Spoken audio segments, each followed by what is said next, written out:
Hello student, कैसे आप लोग? उम्मीद करता आप लोग ठीक हो गए। आपका मेरे यूट्यूब चैनल संजीव ज्ञान गुरुकुल पर स्वागत है। आज मैं आपको क्लास 8 का मैथ में गणित में बीजी व्यंजक समीकरण का प्रश्न 8.2 का प्रश्न 2 सॉल्व करके समझावा, ठीक है। और यदि आप वीडियो आपको पसंद आए तो प्लीज वीडियो को लाइक शेयर कर दीजिएगा। और यदि आप वीडियो पसंद आए तो सब्सक्राइब बटन प्रेस कर बेल आइकन प्रेस कर और पर क्लिक कर दीजिएगा, ताकि हमारी हर पहले आने वाली वीडियो का नोटिफिकेशन आपको समय समय पर मिलती रहे, ठीक है। अब प्रश्न 2 सॉल्व करने से पहले मैं आपको एक बात कह दी थी, वीडियो का पूरा अंत तक देखिएगा, बीच में कभी स्किप मत कीजिएगा, नहीं तो आपको वीडियो में प्रश्न का अच्छी प्रकार से समझ में नहीं आएगा, ठीक है। तो देखिए प्रश्न 2 क्या कह रहा है, निम्नलिखित एक पदी युग्मों के रूप में लंबाई एवं चौड़ाई रखने वाले आयतों का क्षेत्रफल ज्ञात कीजिए, ठीक है।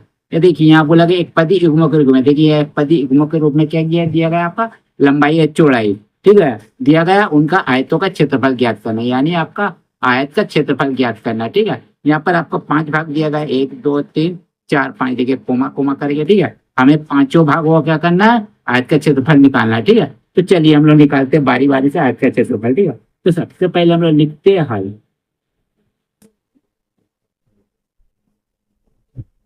पहले हम लोग यहाँ निकालते हैं पी कोमा क्यू के लिए, तो हम लोग यहाँ लिखते हैं पी कोमा क्यू के लिए ठीक है। पी कोमा क्यू के लिए क्या लिखेंगे हम लोग, लिखा देंगे आयत का क्षेत्रफल, आयत का क्षेत्रफल क्षेत्रफल ठीक है। तो आयत का क्षेत्रफल का फॉर्मूला क्या होता है, लंबाई गुने चौड़ाई। तो हम लोग लिखेंगे लंबाई गुना चौड़ाई, चौड़ाई, ठीक है। चलिए तो देखिए ये जो पहला आपका जो है पी, ये आपका लंबाई है और दूसरा आपका क्या है, चौड़ाई है, ठीक है। तो हम लोग यहाँ लंबाई का जगह पी लिखेंगे और गुना चौड़ाई का जगह क्यू लिखेंगे, ठीक है। तो हमारा क्या आ जाएगा, पी क्यू, ठीक है, पी क्यू, ठीक है। और हम लोग क्षेत्रफल निकाल रहे, तो क्षेत्रफल निकालने के लिए हम लोग क्या लिखेंगे, वर्ग इकाई, ठीक है, वर्ग इकाई। क्षेत्रफल हमेशा किसमें होता है, वर्ग इकाई में, ठीक है। तो यही हमारा पहले भाग का आंसर हो गया, ठीक है। चलिए अब हम लोग क्या करते हैं, दूसरे भाग को निकालते हैं। तो 10m कोमा 5n का निकालेगा, ठीक है। तो यहाँ लिखेंगे 10m कोमा 5n के लिए क्या लिखेंगे, आयत का क्षेत्रफल, आयत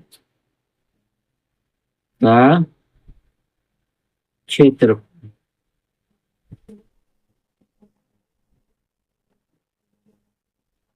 ठीक है। तो आयत का क्षेत्रफल क्या हो जाएगा आपका, क्या हो जाएगा, लंबाई गुना चौड़ाई,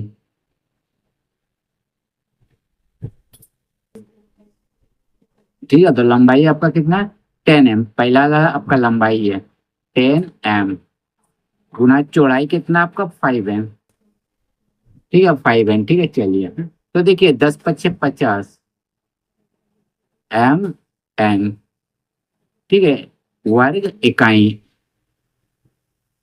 वर्ग इकाई, ठीक है। ये आपका हो गया दूसरे भाग का आंसर, ठीक है। क्या आ गया आपका 50 mn, ठीक है। चलिए अब हम लोग लिखे ये निकालेंगे किसके लिए, 20x² कोमा 5y² का, ठीक है। तो चलिए तो हम लोग यहाँ लिखेंगे 20x² कोमा 5y² के लिए क्या निकालेंगे, आयत का क्षेत्रफल, ठीक है। तो यहाँ लिखेंगे आयत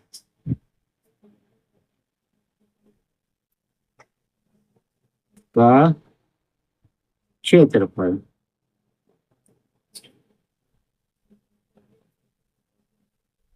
क्या होता है आयत का क्षेत्रफल आपका, लंबाई गुना चौड़ाई, चौड़ाई, ठीक है। तो देखिए लंबाई आपका कितना दिया गया, 20x², तो लिखिए 20x² फिर गुना, तो आपका दिया गया 5y का स्क्वायर, 5y का स्क्वायर। ठीक है, चलिए संख्या संख्या गुना कीजिए तो 20 बचे कितना आ जाता है आपका 100। ठीक है, और एक्स स्क्वायर वाई स्क्वायर जो है उसको लिख दीजिए। चलिए, तो इतना आपका क्या हो गया, वर्ग इकाई। ठीक है, ये आपका हो गया तीसरे भाग का आंसर। ठीक है, चलिए अब चौथे भाग को देखिए। क्या है आपको 4x कोमा 3x स्क्वायर का। ठीक है, चलिए तो हम यहाँ लिखेंगे ब्रैकेट में 4x कोमा 3x का स्क्वायर। ठीक है, के लिए, के लिए हम लोग क्या लिखेंगे, निकालेंगे आयत का क्षेत्रफल। ठीक है, चलिए तो यहाँ लिखेंगे आयत का क्षेत्रफल, आयत का क्षेत्रफल। ठीक है, तो फॉर्मूला होता है लंबाई गुना चौड़ाई। ठीक है, चलिए लंबाई हमारा दिया हुआ 4x। ठीक है, गुना चौड़ाई दिया हुआ 3x स्क्वायर, 3x का स्क्वायर। ठीक है, चलिए तो देखिए 4 दिया कितना आ गया 12। देखिए यहाँ x है और यहाँ x स्क्वायर है, दोनों सेम आपका अल्फाबेट नंबर, तो सेम पर जाती है तो इसका पावर क्या होगा, जुड़ जाएगा, गुना होगा। तो x है तो यहाँ 2 है, इसका ऊपर कुछ नहीं, x का ऊपर मतलब 1 है, तो 2 और 1 मिलके 3, यानी 12x का क्यूब। ये आपका क्या हो गया, वर्ग इकाई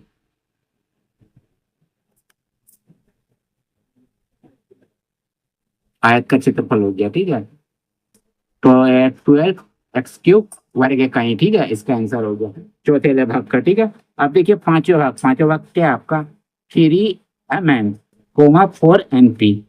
तो चलिए हम लोग लिखते हैं यहाँ 3mn कोमा 4np के लिए,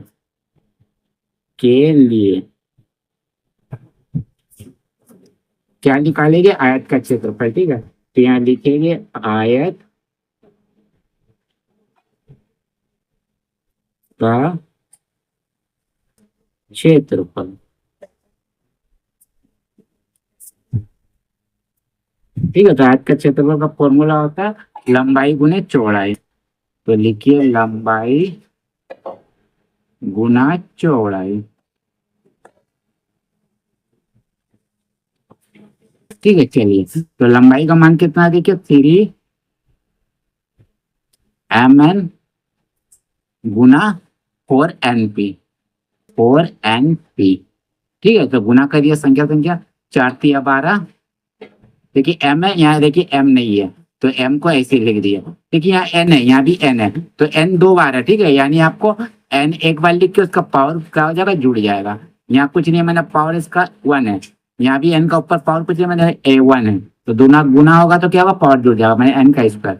अब p देखिए एक ही बार है, p और नहीं है, तो यहाँ p लिख दीजिए, मैंने 12mn² p वर्ग आपका इकाई, वर्ग इकाई।